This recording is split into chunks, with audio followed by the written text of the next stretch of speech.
Кайрымдуу коомдук кайрымдуулук фондунун жетекчиси Азамат Байматов Жалал Абад облусунун Базар Коргон районуна барып, 11 жаштагы Айназик Икрамова менен таанышып келди. Бул карындашыбыз сколиоз оорусу менен жабыркап келет. Саламатсыз, кандайсыз? Жакшы, саламатсыз. Жакшы. Кандай карындашым, алтын десем. Жакшыбы, ден соолук. Көп күтүп койдум сени, кечирип койчу мени. Атың бир Айназик белет, атың? Ким эле аты? Айназик. Саламатсыздар. Кандайсыз? Жакшы. Саламатсыз. Жакшы. Мен ушул ишти жасап жүрүп, көп нерселерди күбө болуп өзүм үйрөнүп атам да, мисалы, эне жүрөгү. Аябай мындай. Эме башкача аяк мамиле. Кудайдан кийинки эле мээримдүүлүгү менен караган сиздерсиздер да. Азырман кызыңыз тууралуу айтсаңыз, Айназиктин төрөлгөндөн кийин ушул ооруну билгениңизде кандай кабыл алдыңыз, кантип уктуңуз, укканда кантиңиз, мисалы, анан мунун баары жүрөктөгү бир жүрөк өйтүп жүргөн сиздеги маселе болуп атат да. Менин да сизге келишим да Кудайдын буйругу болуп атат. Анан ушунун баарын азыр бир элге бир жакшы немени берейли, же жүрөктөн да сиздин жоопторуңуз болсун. Айтсаңыз эже, Айназикти алгачкы жолу ушундай оору менен ооруйт экенин диагнозун укканда, сколиоз дегенде кандай болуп, кандай сезимдер болду ушул кабыл алуу? Мен бул ошо 1 жашында байкап калдык да. Башта билбедик эле, төрөлгөндө жакшы эле төрөлгөн болчу. Анан кийин ушу сколиоз дегенде эле уже неме болдум, өзүм коркуп, кандай болот, кантебиз деп, ошол мына 11 жашка чейин жүрөгүм ооруп, мен деле өзүм деле ошо оорукчан болуп калдым, ошо ойлонуп давление болуп калдым. Анан кийин ушу алып бардым, ушу докторлорго, больницаларга көрсөтүп атамын. Ушу Жумабековго ишенип 1 жаштан бери ушу Бишкекте, Воронцовкада жатабыз. Жумабековдун өзүнүн 4-больницасына жаттык, мынакы Жалга бардык. Ушу колубуздан келишинче Бишкек ош болуп эле каттап аттык, көрсөтүп аттым, ушу кызым жакшы болуп алсам болду деп. Анан кийин ушу Кудайдын буйругу экен, эми Жумабековго ишенгенибиз болбой калды.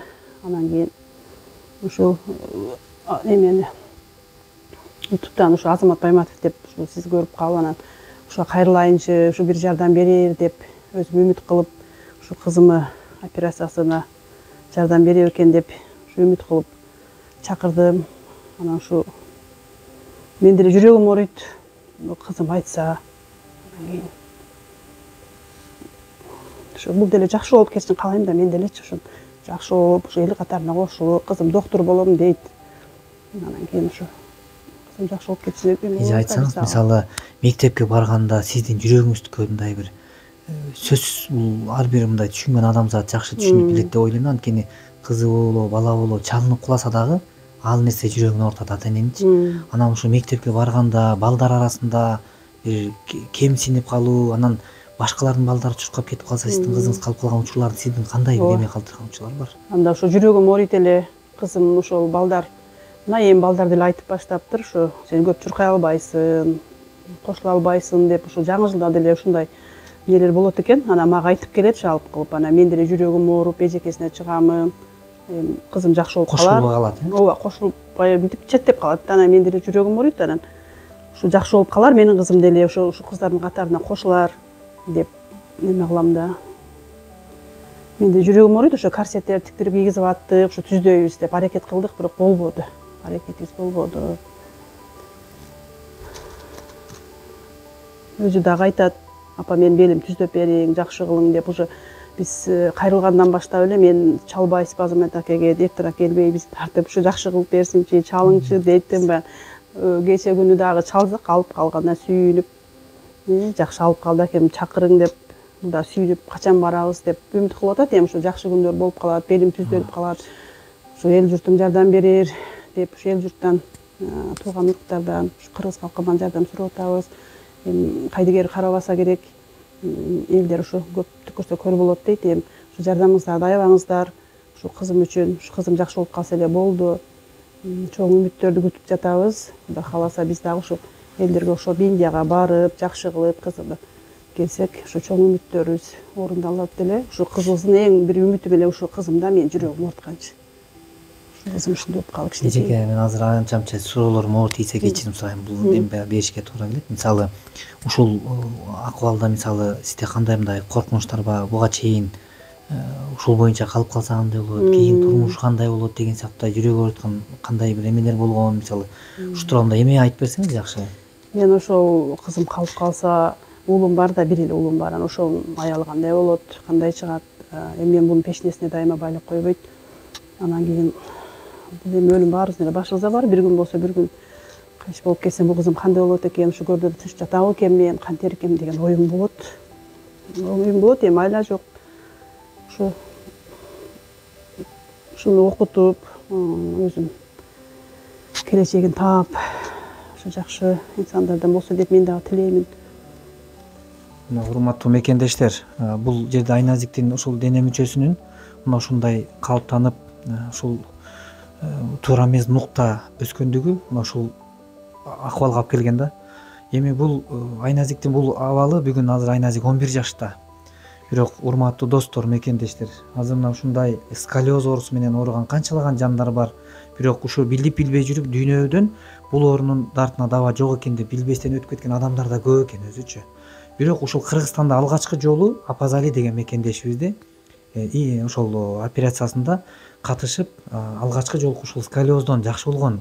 Муна себепкер болгондугума да мен өтө мындай Кудайга рахмат айтам. Себеби ал Апазалиден кийин мына Батма деген карындашыбыз мына сколиоз оорусу менен барып жакшырып келип отурат.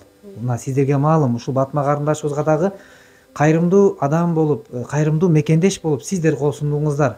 Ушул бир үй бүлөнүн алы жетпеген ушундай ооруган, мына дене мүчөсү мына ушундай кыйшайып турган учурунда кол сундуңуздар, мына жаркырап жашынакай түп-түз болуп, жаркырап жашынакай жүрүшөт. Апазали студент бүгүнкү күндө. Анан мына ушул карындашыбызга дагы мен ишенем. Мына ушундай кыйшайып турган тагдырдын, урматтуу достор, мекендештер, ушул кыйшайып турган тагдыр, ушул муңайыңкы болуп турган ушул эмесин бир жүзүнө жылмайып тартуулаш үчүн мен ишенем, ушул сөзсүз кол сунасыздар деп ойлойм. Мен дагы колуман келген бар аракетимди күнбү түнбү жумшап, мына азыр мен Жалал Абадтагы Баймундуз айылында отурабыз. Мына ушул Чубак устаздын ушул айылдашы, ушул кичинекей мекендешибизге, карындашыбызга кол сунайлы достор. Ушул ооруга, дартка даба бар экен деген билсек болот. Мен Индия мамлекетиндеги ушул врачтар менен, профессорлор менен сүйлөшүп, анык тактап жоопту алдык. Бул ден соолукту жакшыртыш үчүн $23,000 каражат клиникага төлөнөт. Андан тышкары барып келген жол киресин менен бардыгын, жашоосу менен баарын эсепке алганда, менимче бир $27-28,000 тегерегинде болот. Мына ушул каражат деле элдин, көпчүлүктүн колдоосу менен чогулуп калат. Кудай буйрса чогулуп келет. Анан ошого чогултуп койсок, мына ошо кыйшайып турган тагдыр түзөлөт достор, мекендештер, ага ини карындаштар. Колубуздан келишинче ушул карындашыбыз эртең мына ушул боюнча калып калса, сиз ойлоңузчу. Эгер менин акыбалым ушундай болсо, сиздин акыбалыңыз ушундай боюнча калып калса кантер элес? Эртең тагдыр кандай болот деген ойдо, ошон үчүн кайдыгер карабайт деп мен ишенем, Кудай буйрса. Анан биздин дагы мына Кайрымдуу бол коомдук фондунун негизделишине аалымыбыз Чубак ажынын салымы чоң. Бизге ошол кандай иш жасашлыгын ошол инсан түзүп берген. Ошол фонд бүгүн устаздын айылында келип отурабыз. Анан колубуздан келишинче ошол кол сунсак, эртең акыретибизде бейиште ошол устаздарыбыз менен жабыла баары ушул 3 күнчөлүк өмүр бат эле өтүп кетет экен. Кетебиз бир күнү. Ушул кийип турган кийимди деле кийип кете албаган жанбыз. Анан ошол күнү ушул бүгүн кол сунуубуздун негизинде барып ушул бейиште жолугушууну жараткан насип кылсын, Кудай буйрса. Айназик карындашыбыз сколиоз оорусу менен ооруп калганын ата-энелери 1,5 жашка толгондо билишкен. Ошол убакыттан бери көргөзбөгөн жерлери калган жок. Ал эми биздин фондду интернеттен көрүп кайрылышкан. Айназикке кол сунууга айыл башчысынын орун басары жана фонд менен ар дайым тыгыз иштешип, жардамын берип келген Азамат Жусуп уулу жалпы кыргыз элине чакырык кылышты. Ассаламу алейкум кыргыз элим, ассаламу алейкум Баймундуз айылынын тургундары. Bundan 2,5 ай мурун буюрса мына Батма карындашыбызды, куду ушул Айназик карындашыбыздай түнкү саат 3:30 болгонуна карабастан буюрса Азамат байке менен барып, элге кайрылып, керектелүүчү акча тез арада чогулуп, буюрса мына карындашыбыз жакшы болуп келди. Операциясы болуп, жакшы ийгиликтүү болуп келди. Буюрса мына биз элден айланса болот, элден бардык нерсе эл менен болот экен. Буюрса мына Айназик карындашыбыздын дагы мына тагдыры өтө оор экен. Бул эртели кеч бул дүйнөдө түрпүк эмеспиз, кете турган күн бар. Шуга кайдыгер карабастан, мына өзүбүздө дагы кыз бар, өзүбүздө дагы уул бар. Өзүбүздүн кызыбыздын ордуна же карындашыбыздын же эже сиңдибиздин ордуна коюп туруп, силерден бир кайрылыш. Ушу видеону көргөндөн кийин кайдыгер карабастан бөлүшүп,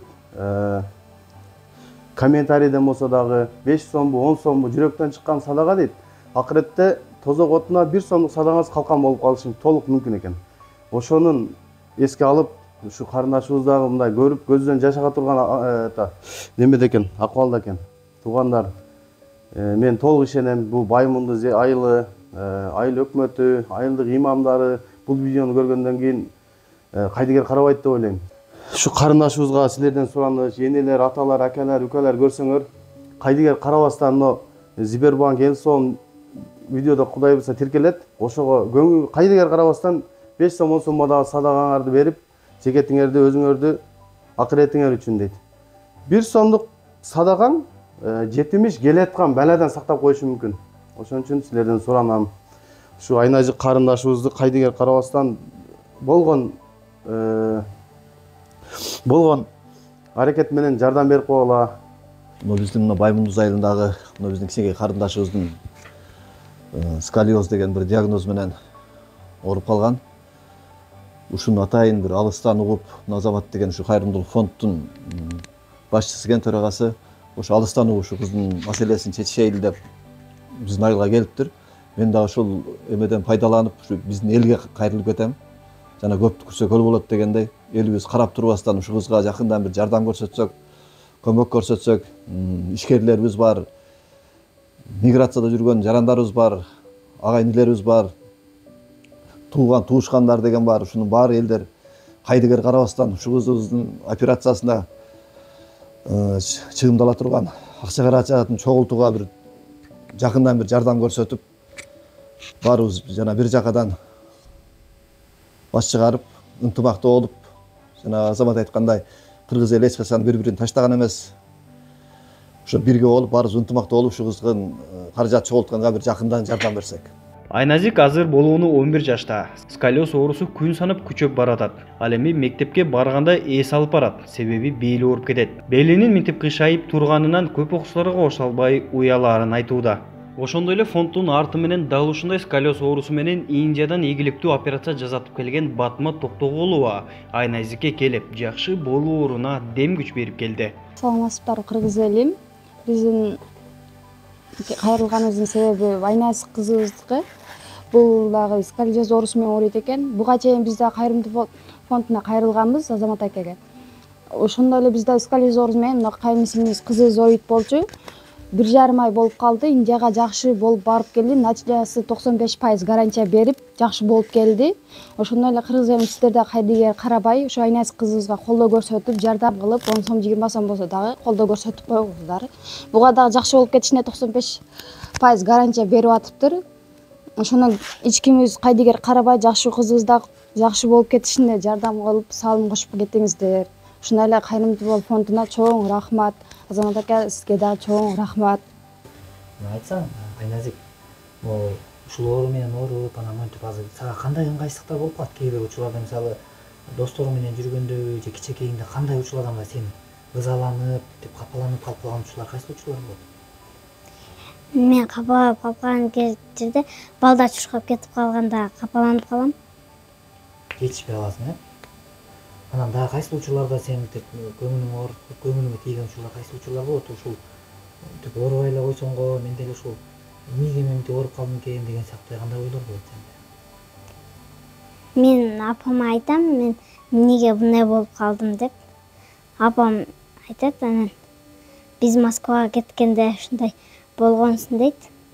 Ушул окууга барганда, ушул окуудагы болуп аткан ыңгайсыздыктар кайсы учурларда болуп атат? Мисалы, барганча канча жолу эс аласың? Мектепке жеткенче. Бир жолу эле салам. Эмне барып атып чарчап каласың? Кандай эмне болот ошондо? Же бутуң уюп кетеби, белиң уюп кантип? Белим ооруп кетет. Белиң ооруп кетет, анан отуруп эс аласың. Мына партага отургандачы, көп отурасың да сабак учурунда. Ооруп кеткенде ооруп кетеби белиң? А сен мисалы ушинтип мен монтип уялып барбай эле коеюнчу деп мектепке баргың келбей дагы кетеби? Я. ооба. Азыр мисалы эртең 23 февраль жана майрамдар болгондо, ушундай класста бир эмелер болгондо, ошондо кыздардан, балдардан өтүп четте бөлүнүп калган учурлар болуп калабы? Кандай болот ушул учурлар? Балдардан бөлүнүп калган учурлар кээде эле болуп калат. Кыздардан бөлүнбөйм, кыздардан ушинтип сүйлөшүп эле жүрө беремин. Балдардан деле көбүрөөк бөлүнүп калам. Ошондой бөлүнүп калган учурда кандай өзүңдү эметесиң? Ызаланып, ыйлаган күндөрүң болобу? Жок, мектепте ыйлабайм. Жакшы. Анан мен Кайрымдуу Болуп фондунун ушул жана видеолорун каяктан көрүп, кантип көрүп каласың? Апам койгондо көрүп калам. Анан жана айтып атат го, ошол тууралуу айтсаң, мисалы мен менен сүйлөшкөндө кантип мынтип ойлонуп, кандай ойлор ойладың? Мисалы Азамат байке келеткенде ойлодуң же келбейткенде ойлодуңбу? Келеткенде ойлодум. Жанагындай эмне Батманын видеолорун көрдүң беле? Ооба. Азыр кандай ишеним кандай болуп атат өзүңө? Жакшы эле. Жакшыбы? Ага эжелер мен дагы Батма эжедей болуп айыккым келет, жакшы болгум келет. Мен дагы балалуу болуп үйлөнгүм келет. Ошого колуңуздардан келгичекти акчалардан салып, эме жардам бериңиздерчи. Анан Батма сен айтсаң, ушул сен дагы ушул дене, ушул кыйшайып, ушундай болуп атканда кандай коркунуч, ушуну ойлончу эле ушинтип калып каламбы деген ойлор болдубу? Калып калам деген ойлор болгон эмес. Жакшы болуп кетишиме өзүм ишенгем. Баарыңыздарга рахмат. Мен жакшы болуп кетишиме себепкер болдуңуздар. Ушул булагыз Айназик жакшы болуп кетишине жардам берип коюңуздар. Саламыңыздарыңызда аябаңыздар. Жакшы болуп кетсин була. Кайрымдуу фондуна чоң рахмат, Азамат ака сизге чоң рахмат. Ушул кызым эртерээк жакшы болуп кетсе жакшы. Мына урматтуу достор, мекендештер, биз кыргыздар карындашын кароосуз калтырбаган, аяр мамилебиз менен аяп жашап келген жамбыз. Ошон үчүн сөзсүз мына ушундай жаркырап, эртең өзү үмүт кылгандай, эртең келечекте жакшы коомду тарбиялай турган бул эне болуп эсептелет. Ошон үчүн жакшынакай эне болсом деп үмүт кылат. Ошол үмүтүнө жетиш үчүн Айназиктен жакшы чыгаан кыргыздын кызы болуш үчүн сиздин биздин сөзсүз кол сунуу керек. Андыктан бул үмүттү жандырганга келиңиздер. Жабыла кол сунуп ошол ийгиликке жетүүгө жараткан Өз насып болсун. Айназиктин бул сколиоз оорусун инже жергесинде көп суммадагы акча каражатка операция кылат.